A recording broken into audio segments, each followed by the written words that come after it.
Hello friends, ഇന്നത്തെ എപ്പിസോഡിൽ നവീൻ തന്റെ അരികിൽ നിന്ന് പോയി കഴിഞ്ഞപ്പോഴേക്കും നവീന്റെ ആ പ്രസൻസ് നഷ്ടമായതിന്റെ ദുഃഖത്തിൽ ഉടനെ തന്നെ നവീൻ ഒന്നുകൂടി വിളിച്ചു കളയാമെന്ന് വിചാരിച്ച് നവീന്റെ ഫോണിലേക്ക് വീണ്ടും വിളിക്കുകയാണ് ഗാഥ.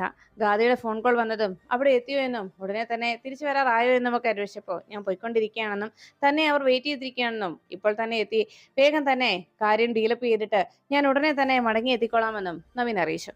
അങ്ങനെ കേട്ടതും ഗാഥ പറഞ്ഞു, വെറുതെ ഇവിടെ നിന്ന് നവീൻ പോയപ്പോ ഒന്ന് കാണാനും സംസാരിക്കാനും തോന്നി, അതുകൊണ്ടാ ഞാൻ തന്നെ നവീനെ വിളിച്ചതെന്നും പറഞ്ഞ് രണ്ടുപേരും സംസാരിച്ചുകൊണ്ടിരുന്നു.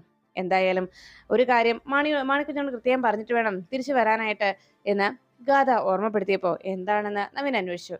ഫോൺ സ്വിച്ച് ഓഫ് ചെയ്ത് വെച്ചിരിക്കുന്നു, ഒരു കാരണവശാലും ഫോണിലേക്ക് മാണിക്കുഞ്ഞിനെ വിളിക്കാൻ പാടില്ല എന്നുമായിരുന്നു ഗാദിയുടെ നിർദ്ദേശം. അതെന്താ അങ്ങനെയെന്ന് നവീൻ അന്വേഷിച്ചപ്പോ ഇന്നത്തെ ദിവസം നമ്മുടേത് മാത്രമായിരിക്കുന്നു, ഒരു ഫോൺ കോൾ പോലും നമ്മളെ ശല്യപ്പെടുത്താനായി വരാൻ പാടില്ല എന്നതുമാണ് തന്റെ തീരുമാനമെന്ന് അറിയിച്ചപ്പോ അത് കൊള്ളാം, ഞാൻ എന്തായാലും തിരിച്ചു വന്നിട്ട് വീട്ടിലുള്ള എല്ലാവരോടും പറയും ഇന്ന് നവീനും ഗാഥയും ഒന്നിക്കാൻ പോവുകയാണെന്നും അതുകൊണ്ട് ഇവിടെ എല്ലാവർക്കും പിൻ ഡ്രോപ്പ് സൈലൻസ് ഉണ്ടാവണമെന്നും. അത് കേട്ടതോടെ ഗാഥ ചിരിച്ചുകൊണ്ട് ഫോൺ കട്ട് ചെയ്തു. അപ്പോഴേക്കും ഗാഥയും നവീനുമായിട്ടുള്ള സംസാരങ്ങൾ കേട്ട് നിന്ന കീർത്തിയുടെ മനസ്സിൽ വല്ലാത്ത പക തോന്നി. തനിക്ക് നഷ്ടമാകാൻ പോകുന്നത് എന്നേക്കുമായി തന്റെ ജീവിതമാണെന്നുള്ളൊരു തോന്നലായി കീർത്തിയുടെ മനസ്സിൽ. കീർത്തി അത് ഓർത്തുകൊണ്ട് നേരെ നിർമ്മലയുടെയും ഉദയന്റെയും അരികിലേക്ക് എത്തിയപ്പോൾ കീർത്തിയുടെ മുഖഭാവം കണ്ട് നിർമ്മല കാര്യം എന്താണെന്ന് അന്വേഷിച്ചു. പക്ഷേ ഉദയൻ അവരുടെ തെറ്റിദ്ധാരണയോടെ കീർത്തിയെ കുറ്റപ്പെടുത്തിക്കൊണ്ടാണ് സംസാരിച്ചത്.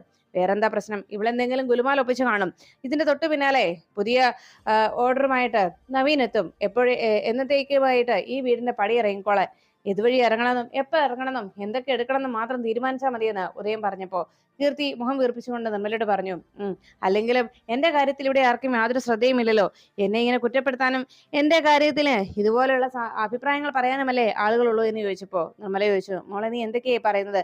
നിനക്ക് വേണ്ടിയല്ലേ ഈ അച്ഛനും അമ്മയും ജീവിക്കുന്നത് തന്നെ? നിനക്ക് വേണ്ടിയല്ലേ ഇതുപോലെയുള്ള കാര്യങ്ങൾ ഇവിടെ ചെയ്തു കൂട്ടുന്നത്?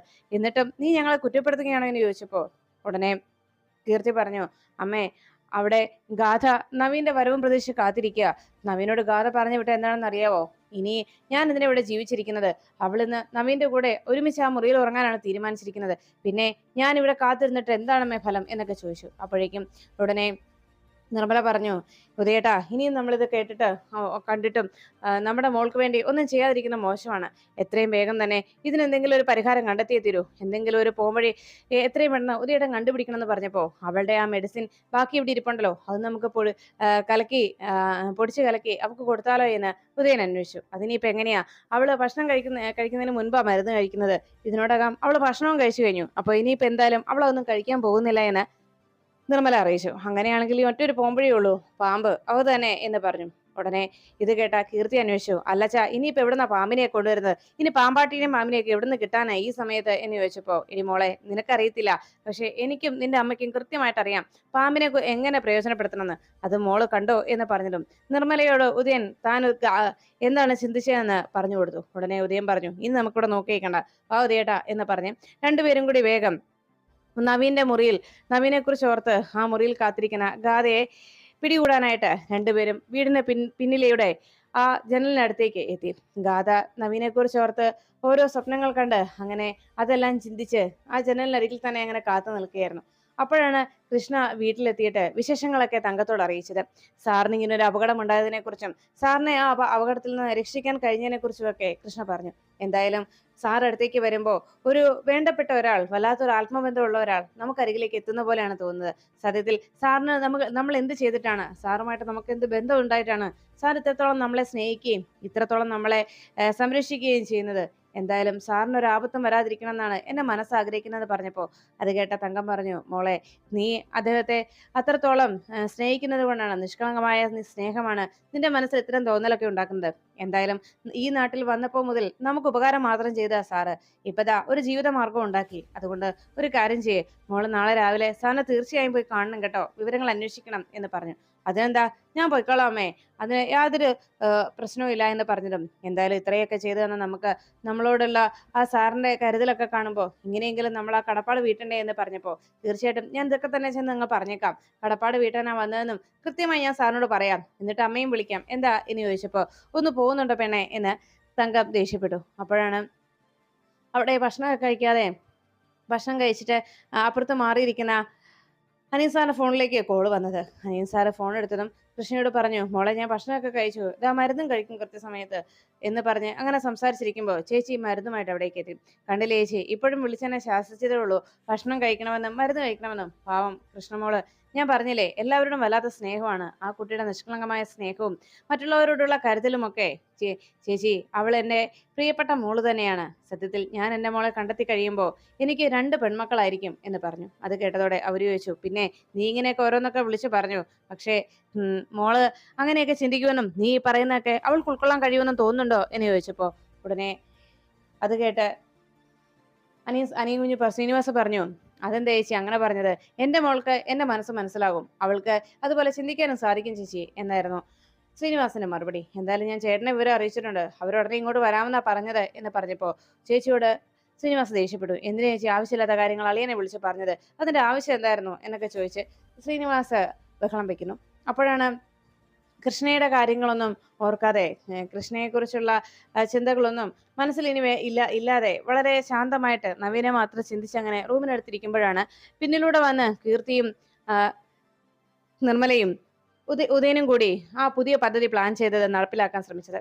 ജനലിനടുത്ത് വന്ന് അങ്ങനെ ഇരിക്കുന്ന ഗാഥയുടെ അടുത്തേക്ക് എത്തി കയ്യിലുള്ള ആ സൂചി കൊണ്ട് ഗാഥയുടെ കയ്യിലേക്ക് ആഴത്തിൽ ഒരു കുത്തു വെച്ച് കൊടുത്തു. അപ്പോഴേക്കും നന്നായി ബ്ലഡ് ചിറ്റിയപ്പോഴേക്കും അവിടെ നിന്ന് ഒരു പാമ്പിന്റെ ചീൽക്കാര ശബ്ദം കൂടി ഉദയനും കൂടി ഉണ്ടാക്കി. അത് കേട്ടതോടെ നവീനെ മാത്രം ചിന്തിച്ചങ്ങനെ നിന്ന ഗാഥ പെട്ടെന്ന് തന്നെ ഏതോ പാമ്പ് കൊത്തി എന്ന ചിന്തയിലേക്ക് മനസ്സ് വഴുതി വീണു. പിന്തിരിഞ്ഞു നോക്കിയപ്പോ എന്തോ ഒന്ന് ചീറ്റിയതുപോലെ ശബ്ദം കേട്ടതും അത് അവിടുന്ന് പോയതുപോലെ തോന്നിയതും ആകെ ടെൻഷനോടെ ഗാഥ അവിടെ നിന്ന് ഉറക്കെ നിലവിളിച്ചു, അയ്യോ പാമ്പ് പാമ്പ്, അമ്മേനെ പാമ്പ് കുത്തിയെന്ന് പറഞ്ഞ് നിലവിളിച്ചുകൊണ്ട് നേരെ ഹാളിലേക്ക് ഓടിയെത്തി. ആ ബഹളം കേട്ട് സുമിത്രയും ഒപ്പം സരസ്വതി അമ്മയും കൂടി അവിടേക്ക് എത്തിയതും എന്ത് പറ്റിയെന്ന് ചോദിച്ചപ്പോൾ അമ്മ എന്നെ പാമ്പ് കൊത്തി, ഇത് കണ്ടോ എന്നെ പാമ്പ് കൊത്തി, അത് അവിടുന്ന് എഴഞ്ഞു പോകുന്ന ഞാൻ കണ്ടു എന്ന് പറഞ്ഞ് കയ്യിലെ ആ പാടും കൂടി കാണിച്ചു. അത് കണ്ടതോടെ സുമിത്രയാകെ ടെൻഷനായി. അയ്യോ അമ്മേ, മോളെ ഹോസ്പിറ്റലിൽ കൊണ്ടുപോകണമെന്ന് പറഞ്ഞപ്പോൾ നവീൻ നേരെ തിരിച്ച് അവിടുത്തെ മീറ്റിംഗ് കഴിഞ്ഞ് തിരിച്ചു വന്ന സമയമായിരുന്നു. അപ്പോഴാണ് ഗാഥ തന്നെ പാമ്പ് കൊത്തിയെന്ന് പറഞ്ഞ ബഹളം വെക്കുന്ന ശബ്ദം കേട്ടത്. ഉടനെ തന്നെ അരികിലേക്ക് ഓടി വന്നതും സുമിത്ര പറഞ്ഞു, മോനെ, മോളെ പാമ്പ് കൊത്തിയെന്നാ മോള് പറയുന്നത്, കയ്യിൽ പാടുകൊണ്ട്, നമുക്ക് എത്രയും വേഗം ഹോസ്പിറ്റലിലേക്ക് പോകാം, മോളെ വേഗം ഹോസ്പിറ്റലിലേക്ക് കൊണ്ടുപോകാൻ മോനെ എന്ന് പറഞ്ഞ് വേഗം നവീന്റെ കാറിലേക്ക് ഗാഥയെ കയറ്റുന്നു. അങ്ങനെ അവരെല്ലാവരും കൂടി അവിടെ നിന്ന് പോയതോടെ ഉദയനും നിർമ്മലയും സന്തോഷിച്ചു. എന്തായാലും നമ്മുടെ ആ പദ്ധതി കൃത്യമായി വിജയിച്ചു ഉദയേട്ട എന്ന് പറഞ്ഞ് 3 പേരും കൈകൊടുത്തു. അതിനുശേഷമാണ് കൃഷ്ണയുടെ പിറന്നാൾ ആഘോഷത്തിനായി തയ്യാറെടുപ്പുകൾ നടത്തുന്നത്. പിറന്നാളിന്റെ ദിവസം എല്ലാവരെയും വിളിച്ച് പ്രത്യേകിച്ച് അനിയൻ സാറിനെ വിളിക്കണമെന്ന് തങ്കം മോളോട് പറഞ്ഞേൽപ്പിച്ചു. അങ്ങനെ കൃഷ്ണയും മോളിക്കുട്ടിയും കൂടി ഇക്കാര്യം അനിയൻ സാറിനെ അറിയിച്ചു. മോളിക്കുട്ടി വഴി ഇക്കാര്യം അനിയൻ സാർ അറിഞ്ഞതും മോൾക്കൊരു ഗിഫ്റ്റുമായിട്ട് താൻ അവിടേക്ക് എത്തുമെന്ന് പറഞ്ഞ് ഒരു ഗിഫ്റ്റ് വാങ്ങിച്ചുകൊണ്ട് കൃഷ്ണയെ ആശംസിക്കാനായിട്ട് വീട്ടിലേക്ക് വന്നെത്തുകയാണ്. അവിടെ അപ്പോഴേക്കും നേരത്തെ തന്നെ മോളുടെ പിറന്നാൾ ആയതുകൊണ്ട് അവിടേക്ക് ഗോപാലമാമനും സ്വയംദേശിയും ഒക്കെ കൃഷ്ണയെ കാണാനായിട്ടും അവിടുത്തെ വിശേഷങ്ങൾ അറിയാനായിട്ടും നേരിട്ട് അവരിങ്ങോട്ട് താമസം മാറിയതിനു ശേഷം അവിടെ എത്താതിരുന്നുകൊണ്ട് ഇനിയെങ്കിലും അവരുടെ സന്തോഷത്തിൽ പങ്കുചേരാനും മോളുടെ പുതിയ കടയെക്കുറിച്ച് അറിയാനുമൊക്കെയായി അവരവിടെ നാട്ടിലേക്ക് എത്തിയത്. അങ്ങനെ അവരെല്ലാവരും ചേർന്ന് കൃഷ്ണയുടെ പിറന്നാൾ ആഘോഷത്തിൽ പങ്കുചേർന്നപ്പോഴാണ് ശ്രീനിവാസ് അവിടേക്ക് വന്നെത്തിയത്. അനിയൻ സാർ വന്നേ അമ്മ എന്ന് പറഞ്ഞ് തങ്കത്തെ അനിയൻ സാറിനെ പരിചയപ്പെടുത്തിയപ്പോ അവിടെ നിന്ന തങ്കം അനിയൻ സാറിനെ കണ്ടതും അപ്രതീക്ഷിതമായ ഒരു കണ്ടുമുട്ടലായി മാറുന്നു. തന്റെ മോളുടെ പിറന്നാൾ ദിനത്തിൽ തന്നെ അച്ഛൻ വന്നത് കണ്ട് ഇത്രയും ദിവസം ഒരു സംരക്ഷകനെ പോലെ ഒപ്പം നിന്ന് മോളെ സംരക്ഷിച്ചത് സ്വന്തം അച്ഛനായിരുന്നു എന്നുള്ള സത്യം തങ്കം തിരിച്ചറിയുകയാണ്. അപ്പോഴേക്കും മോൾക്കുള്ള ഗിഫ്റ്റുമായി അനിയൻ സാർ അവിടെ എത്തിയിട്ട് കൃഷ്ണയ്ക്ക് ഗിഫ്റ്റും നൽകി ക്ഷേത്രത്തിൽ പോയി വഴിപാട് കഴിപ്പിച്ച് ആ ചന്ദനം മോളുടെ നെറ്റിയിൽ തൊട്ടുകൊടുത്ത് മോളെ അനുഗ്രഹിച്ചും ആശംസിച്ചും മോൾക്കുള്ള ഗിഫ്റ്റും നൽകി മനസ്സറിഞ്ഞ സന്തോഷത്തോടെ അവിടെ നിന്ന് പോകാൻ തുടങ്ങിയപ്പോഴാണ് എല്ലാവരെയും ഭക്ഷണം കഴിക്കാനായി വിളിക്കാൻ തങ്കം അവിടേക്ക് എത്തിയത്.